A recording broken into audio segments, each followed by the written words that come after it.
La sépulture aux noyés est une pièce archéologique. Donc la plupart des fouilles se sont faites au large de l'île de Zambre. Donc cette île se trouve sur les côtes du Cap Bon, à 50 km du port de la Goulette, à Tunis. Et on considère que c'est là le début de la naissance de la civilisation des Tchèches. Donc l'idée, c'est qu'on a commencé avec la mission Lix à trouver de plus en plus de bouteilles sous la mer. Ces bouteilles sont remplies de papier, d'objets, d'éléments organiques, et elles racontent un peu l'histoire de ces amantes qui voyageaient entre les deux rives. Et à chaque fois que l'un d'entre eux se noyait, ne revenait pas, on faisait des bouteilles à son effigie, on les mettait à la mer justement pour garder sa puissance au cœur des vagues.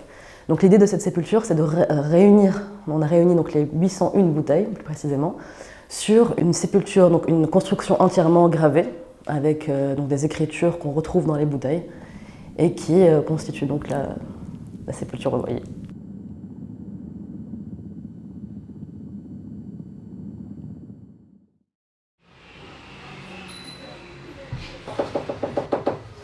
Je pense que j'ai vraiment une fascination autour de la mer. J'ai grandi au bord de la mer.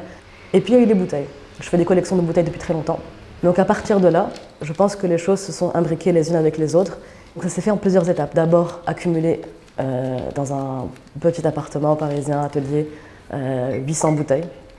Ensuite, il y a eu toute une étape de dessin en parallèle, avec des cahiers d'écoliers qui sont venus de Tunis.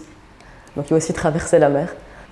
Et puis petit à petit, les bouteilles et les idées ont commencé à prendre place et à se multiplier de manière différente. C'est à ce moment-là qu'il y a eu les éléments organiques, qu'il y a des éléments qui viennent du Bénin, il y a des éléments qui viennent de Tunis. Il y a ces clés qui, aujourd'hui, dans la sépulture, ont commencé à rouiller et donc à recolorer encore une fois la bouteille. Et puis il y a eu surtout la construction de la pyramide, qui a été un travail d'équipe assez intense, de découpage, de construction mathématique. Et à partir de là, il y a eu ensuite, en parallèle et par la suite, la gravure. Donc du béton cellulaire qui était construit, il fallait le tailler en certaines pièces pour qu'elles soient rondes, et ensuite retravailler les gravures pierre par pierre, et puis avec une continuité tout le long.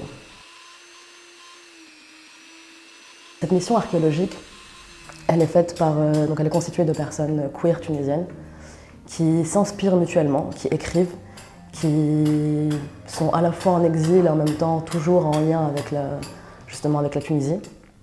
Cette mission archéologique met à jour cette sépulture en faisant un travail anti-archéologique. C'est-à-dire qu'on a d'abord retrouvé les vestiges, ensuite il y a eu toutes ces bouteilles qui ont été accumulées les unes avec les autres, et petit à petit, en liant un texte avec une rencontre, avec un poème partagé, avec des histoires, ensemble, elles ont constitué petit à petit justement cette civilisation, qui est la civilisation des Tchèches. C'est une civilisation qui a existé, qu'on appelle aussi les Indianettes, donc sur l'île au large de l'île de Zambre. Mais en même temps, ce qu'on remarque dans la pièce, en particulier dans la structure qui est gravée, c'est qu'il y a à la fois ces textes et ces écritures qu'on n'arrive pas à déchiffrer, et en même temps, il y a des symboles assez contemporains, il y a des textes lisibles, donc on comprend un petit peu que ce monument est flottant dans le temps, qu'il a toujours existé et qu'il va continuer à exister. Je pense que la mission archéologique ressort de sous l'eau une histoire particulière, mais qui est aussi toutes les histoires des noyades. Il n'y a pas qu'une seule noyade. Je pense qu'il s'agit plutôt d'infini et d'histoires cycliques.